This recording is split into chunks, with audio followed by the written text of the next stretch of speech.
The Becoming Unsilenced podcast is about awakening to the greatest potential you always were. Listen to teachings, interviews, and inspiring stories of others who have challenged the accepted, expanded possibility, and merged modern day life with ancient wisdom to discover their greatest potential. When you become fearless, you become limitless. Now be inspired by today's episode. Podcast. Today, I have a special guest, Krista Bevan, with me today.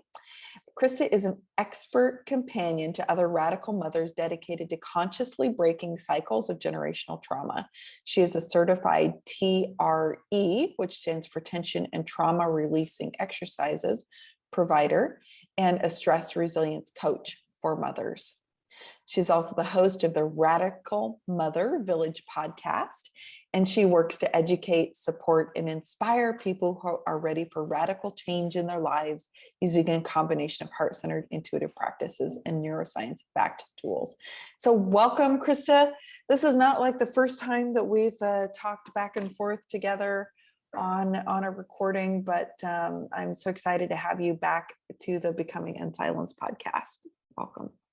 Thank you, Vicki. I'm excited to chat with you again. Yeah, I think that our missions and our paths they overlap a lot.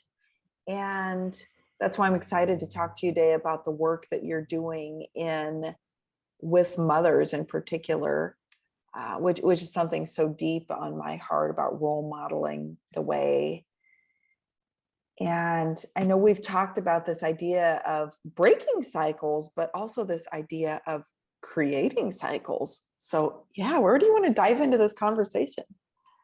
Well, I think that works, right? This idea of being a cycle creator. And I think that that's one of the really exciting parts about doing cycle breaking work that doesn't get talked about enough. And it's the thing that sort of gets me really excited because I think there's so much power and so much potential that we have in that area, that we not only get to break cycles, be free of toxic relationships and toxic patterns, and we can do that work, but then we also get to replace it with something, right? And that's where this work of creating a cycle comes in. And especially, as mothers sort of leading our families and deciding for our children, what is the legacy that we do want to leave for them? And I think that that's a really, again, just sort of juicy, exciting power that we hold.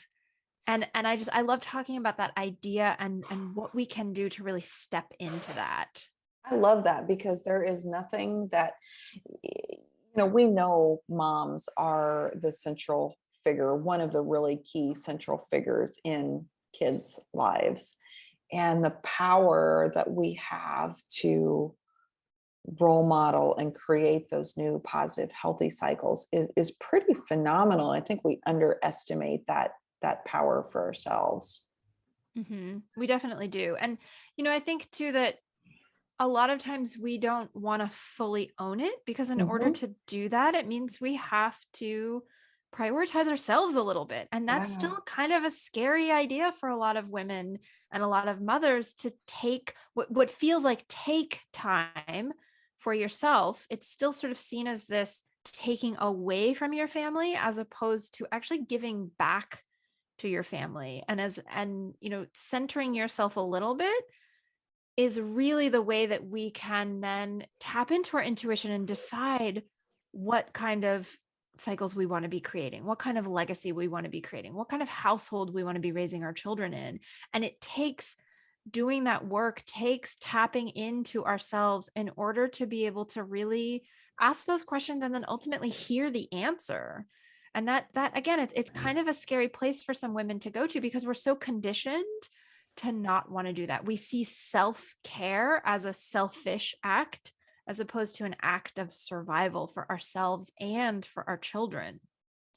Yeah, and let me throw another little different perspective in here. I think we are so conditioned also to try to get people to change their behavior first, and think that our life is going to be perfect. We're going to be okay. Things are going to go better when other people change their behavior.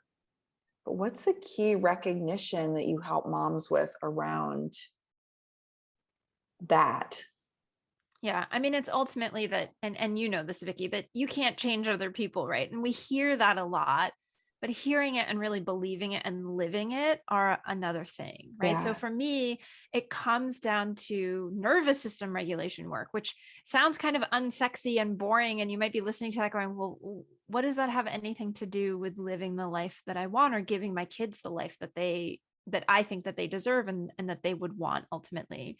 And really, it's about being able to show up in your life, able to be fully present, able to sit with your kids' big feelings, sit with your own big feelings, and also change yourself, right? So many of us, if we're coming from backgrounds with trauma, we have a tendency to be living in a body with a dysregulated nervous system. And that makes the Totally. world a harder place to interact with. It makes everything in life a little bit harder and a little bit more difficult. And so when we can do the work of nervous system regulation, it can actually change us so that how we show up in our relationships, in effect, sort of creates this ripple that spreads out to those around us and makes life a little bit better and a little bit easier for everyone. Yeah. Do you have an example that you can share with someone who's like, I hear what you're saying, but what does that like actually look like in reality? Mm-hmm. So let me give you an example from my own life. So I come from a lot of childhood trauma, a lot of emotional abuse when I was growing up. And most of that came from my father. And I had a really dysregulated nervous system as a result of growing up in that childhood. So for me, that looked like extreme anxiety. I had lots of panic attacks. I had my first panic attack when I was 12 years old, and just really hypervigilance, right? I was in a hyper reactive state most of my life. I was very jumpy. I was very overreactive to situations that would happen. And it was awful, right? So once I started doing nervous system regulation work, once I understood that that was the missing piece for me in really healing and feeling better, I noticed that my relationship with my father changed. And what was really interesting is that he wasn't doing this work.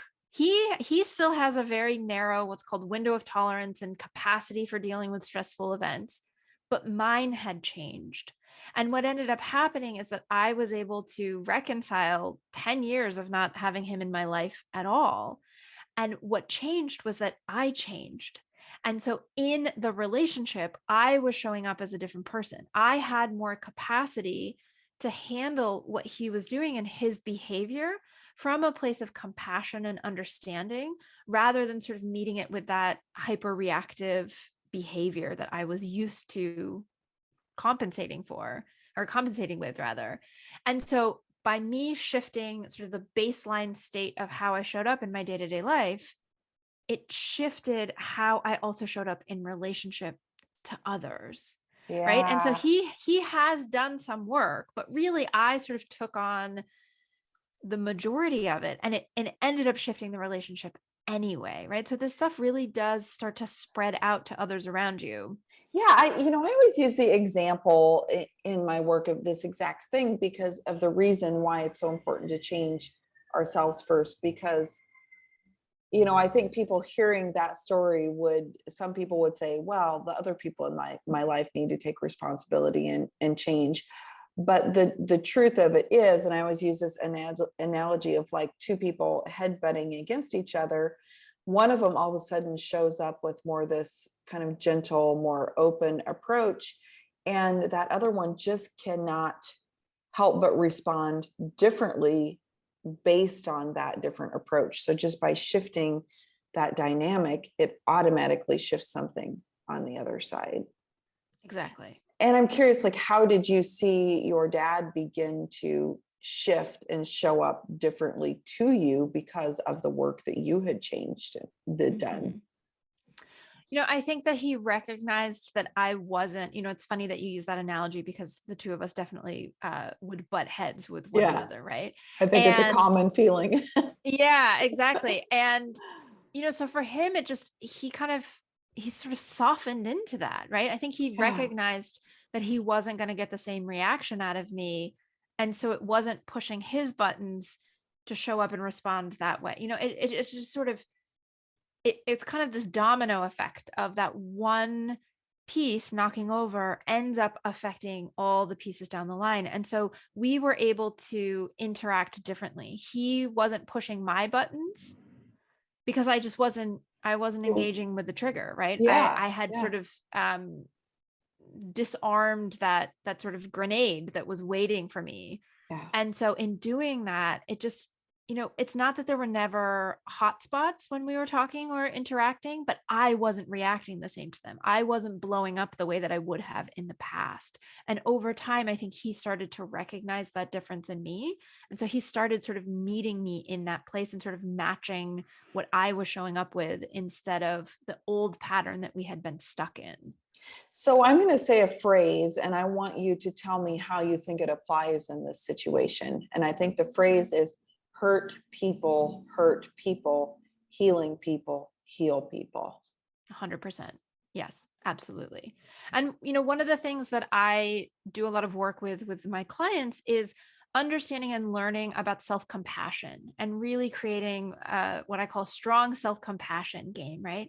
And one of the components of self-compassion, and this comes from the work of Dr. Kristen Neff, is this idea of finding common humanity in others. Yeah. Right. So when we are feeling really bad about ourselves, when we're feeling really low, when we're feeling really bad, when we're in sort of a shame spiral, it can be really easy to slip into this place of no one else is experiencing this. No one else is like me. I'm all alone. And the reality is isolation, right? And the reality is none of those things are true. It's just how you're feeling in that moment. And as you start to create and cultivate more compassion for yourself, you ultimately create more compassion for others as well. And this is exactly so true. Right. Wow. And this is exactly what happened with my father is I went from seeing him as an abuser to seeing someone who was abused. Yes. And that shift was really profound. It didn't discredit any of the abuse that he had done. I'm still holding him responsible for it. Right. But what I was able to do is see him in a different light, which was his father was incredibly emotionally abusive and physically abusive as well. And so he was that hurt person hurting people. Yeah. And when I started to see that and I could respond from a different place, it sort of softened my relationship to him. I was able to see him differently. And actually, one of the things I'll tell you, I had this really profound moment after my son was born. And I was holding my baby's boy in my arms. And I had this moment where I sort of saw my own father as this baby boy himself, right? And we all know if you're a mother and you're listening to this, we all understand the innocence, right? Just the purity of babies, right? There's just these clean slates that have done no wrong. And holding my own son and sort of seeing him that way, I was able to sort of imagine my father as a baby and understanding that he was hurting me from this place of being hurt himself.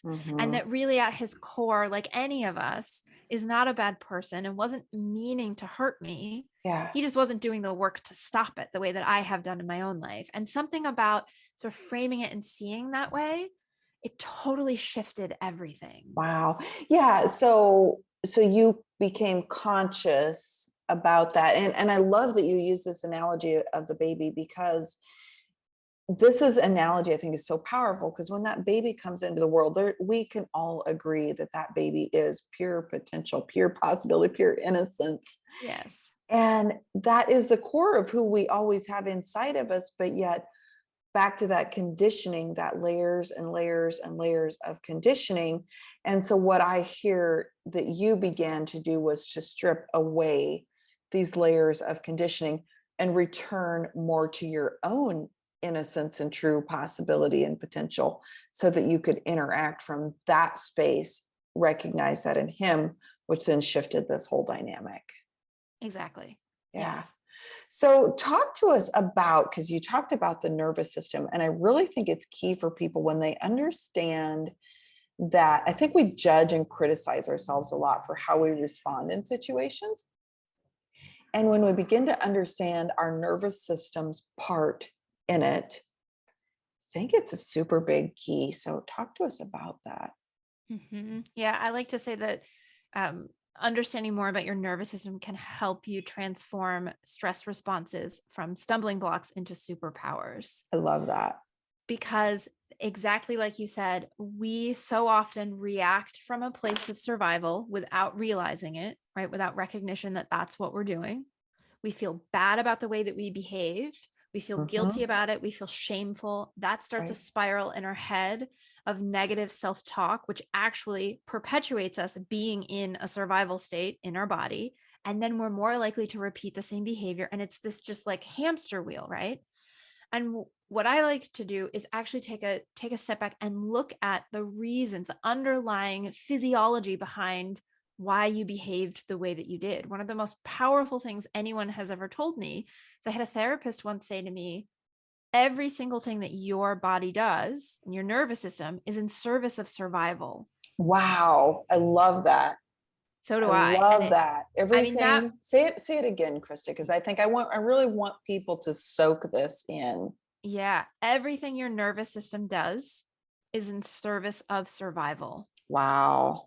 So when your kid is having a tantrum and you yell at them because you just have had enough, believe it or not, that's a survival response. Yeah. Right. When your partner comes home at the end of the day and you've had a long day and they say that one wrong thing to you and you snap at them, that's a survival response. Yeah. When your partner comes home and says that one wrong thing, and then you want to go hide for 3 days under the covers and not talk to anyone, and you shut down and you freeze up, that's a survival response. Yeah. When you're having an argument and all of a sudden you can't think to string 2 words together, and then afterwards you think, God, I'm so dumb. Why didn't I just say that thing? I can think of it now. And you couldn't say it in the moment.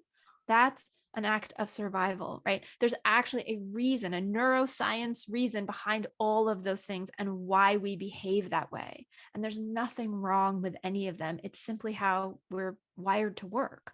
And but when we don't, I was just going to say, when we don't understand that, we drive ourselves deeper and deeper into the shame and the guilt and the beating ourselves up about why we didn't do something different.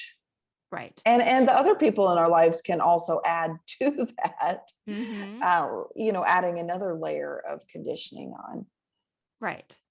And so instead, when we can start to understand, for me, I like to get to the root of things, right? I like to understand why things are happening. I have a brain that just is like, why? And when I started understanding the why behind my behavior, everything started making sense. I was able to start owning it. And then I was able to start finding a healthier way for it to come out. Yeah. Right? Because yelling at your kids, like I just said, is a survival mechanism. It's not the healthiest one. It's not one I'm advocating for. But when you start to understand what causes you to get into that place where you're feeling activated in a fight or flight state, and you can start to see those red flags before you yell, then you can do something to discharge those fight or flight stress hormones from your body in a healthier way. You can say, I'm about to yell. One of my favorites that I do with my son is when I really need to move some of that yelling energy. People tend towards, different things. For me, I like to yell. Other people like to hide and sort of shut down. That's not me. I'm a fighter, right? So when I feel that come on, I get down on the floor with my son and let's play lions, and we roar at one another. And I get in his face and I go, roar. And then he comes back at me and he goes, roar. And before you know it, we're laughing, right? Yeah. He doesn't know I want to yell at him, and that's why we're roaring. But it's moving that energy through my system. And now we're playing, and now we're having this moment of connection instead of a moment of rupture in our relationship. Instead of a moment of trauma that he's going to then carry on down the road and repeat somewhere down the road to his future family. Yep. And so what we're doing is we're taking these stressful moments in our life.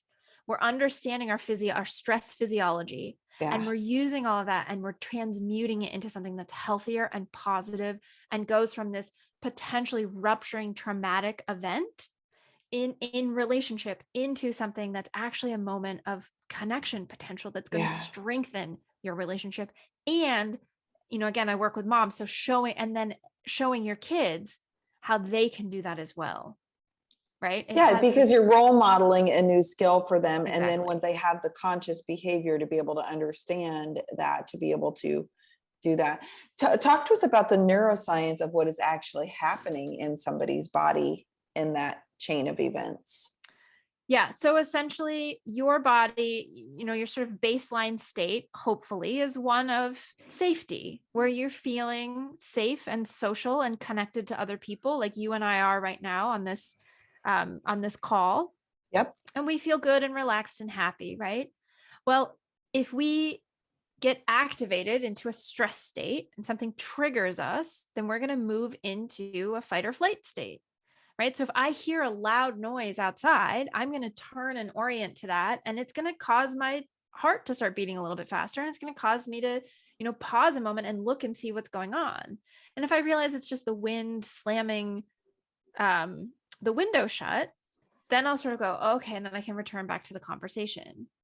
The problem is most of us are not coming back to a place of safety.